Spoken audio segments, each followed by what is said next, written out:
Hello friends, welcome back to our channel. ప్రతి సంవత్సరం లక్షలాది మంది భక్తులు హరిద్వార్లోని గంగా ఘాట్లో పుణ్యస్నానాలు చేస్తుంటారు. హరిద్వార్లో పూజ చేసిన తర్వాత గంగలో స్నానం చేయాలనేది పురాణాల నుంచి వస్తున్న నమ్మకం. అయితే ప్రస్తుతం గంగా ఘాట్ వద్ద జరిగిన ఒక సంఘటనకు సంబంధించిన వీడియో సోషల్ మీడియాలో వైరల్ అవుతోంది. ఇది చూసిన ప్రజలు ఆశ్చర్యపోతున్నారు. హరిద్వార్ వెళ్లి గంగా స్నానం చేయాలనేది చారిత్రక నమ్మకం.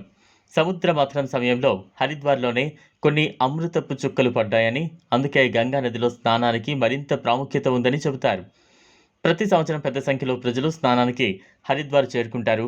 ప్రస్తుతం హరిద్వార్లోని గంగా ఘాట్కు సంబంధించిన వీడియో ఒకటి సోషల్ మీడియాలో వైరల్గా మారడం. ఈ వీడియో ఇన్స్టాగ్రామ్ హ్యాండిల్లో షేర్ చేయబడింది. గంగా ఘాట్ వద్ద ఓ భారీ సర్పం ప్రత్యక్షమైంది. నదిలో స్నానం చేస్తున్న భక్తులకు నీళ్లలో ఏదో పాకుతూ రావడం కనిపించింది. అదేంటని చూడగా పొడవైన పాము అని తెలిసింది. భక్తులంతా వెంటనే తలో దిక్కుకు పరుగులు తీశారు. వారిలో ఒక వ్యక్తి మాత్రం ధైర్యం చేసి పామును పట్టుకున్నాడు. కానీ అది జారిపోతుంది. అతడు దాన్ని పట్టుకుని నీటిలో దూరంగా విసిరేశాడు. కానీ ఆ పాము అంతే వేగంగా ఘాట్ వైపుకు పరుగులు తీసింది. ఇదంతా చూస్తూ అక్కడి జనాలు ఆశ్చర్యపోతున్నారు. మరికొందరు భయంతో దూరంగా పారిపోయి నిలుచుని చూస్తున్నారు. కాగా ఓ వ్యక్తి ఘాట్ వద్ద ఏర్పాటు చేసిన రైలింగ్ రాడ్ ఎక్కి కూర్చోవడం వీడియోలో కనిపించింది. ఈ వీడియో ఇన్స్టాగ్రామ్లో చాలా వేగంగా వైరల్ అవుతోంది. ఇంటర్నెట్ వినియోగదారుల దృష్టిని ఆకర్షించింది. దీనికి ఇప్పటివరకు 12 లక్షలకు పైగా లైక్స్ వచ్చాయి.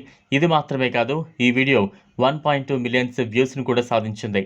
ఇన్స్టాగ్రామ్ యూజర్స్ పెద్ద సంఖ్యలో దీనిపై వారి అభిప్రాయాలను చెబుతున్నారు. దీనిపై యూజర్లు కూడా భారీగానే కామెంట్లు చేస్తున్నారు.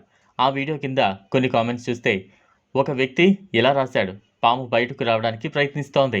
మరొక వ్యక్తి, బ్రదర్, పాము నీటిలో జీవించలేదని కామెంట్ చేశారు.